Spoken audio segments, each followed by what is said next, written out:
हमारा जो ब्रेन है वो हमसे दो चीज़ों में बात करता है, या तो इमोशंस में बात करता है या थॉट्स में बात करता है, ठीक है।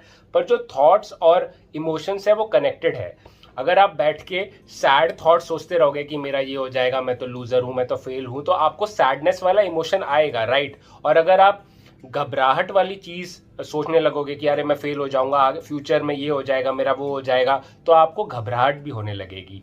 तो जैसे विचार आप सोचोगे वैसे आपको फीलिंग्स आएगी। उल्टा भी होता है कि अगर जब आप घबरा जाते हो, जब आप एग्जाम में घबरा जाते हो, तो आपको वैसे विचार भी आने लगते हैं, अरे मैं तो फेल हो जाऊंगा, मैं तो गरीब ही रहूंगा, मैं तो भिखारी बन जाऊंगा अगर मेरा 10th बोर्ड में एग्जाम में फेल हो गया तो।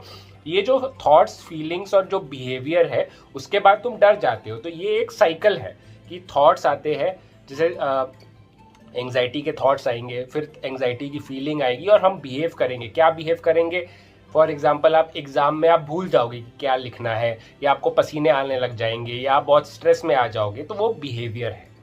तो ये जो एंग्जाइटी है, एक तो मैं ये कहना चाहता हूँ कि ये बहुत ही कॉमन है, सबको होती है एग्जाम में एंग्जाइटी होती है। शाहरुख खान को स्टेज में बाहर पहले जाने से पहले उनको एंग्जाइटी होती है, वो अगर उनको कुछ बोलना होता है। कितने बड़े बड़े लोगों को एंग्जाइटी होती है पब्लिक स्पीकिंग में, स्टेज पे बोलने के लिए। तो ये चीज़ जो एंग्जाइटी है, वो मैं ये बताना चाहता हूँ कि ये एक बहुत ही नॉर्मल चीज़ है, ये हमारे ब्रेन का फीचर है। इससे लड़ो मत कि मुझे एंग्जाइटी क्यों हो रही है, मुझे घबराहट नहीं होनी चाहिए, ऐसा नहीं है। तो आपको बेसिकली ये एक्सेप्ट करना होगा कि ये मेरा एक फीचर है। अब मैं, अगर आप अपने आप से ये लड़ने लग गए कि मेरे हाथ में 5 उंगलियां क्यों है, 6 क्यों नहीं है, फिर तो गलत है ना, उसका कोई फायदा नहीं है। ऐसे ही है हम, तो हमारा ब्रेन भी वैसा ही है, उसमें एंग्जाइटी का फीचर है, ठीक है।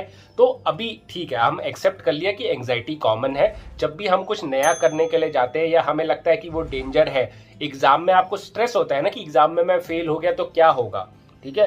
फ्यूचर के बारे में आप जब सोचते हो, कोई भी चीज जो अनसर्टेन है, जब हमें जिसका आंसर नहीं पता, उसके बारे में हम सोचने लगेंगे, तो फिर क्या होगा, हमें एंग्जाइटी ही आएगी, राइट, कि ये भी हो सकता है, वो भी हो सकता है। पर सच बताओ तो हमें किसी को नहीं पता कि लाइफ में क्या होने वाला है, राइट। हमको नहीं पता कि फ्यूचर में क्या होगा।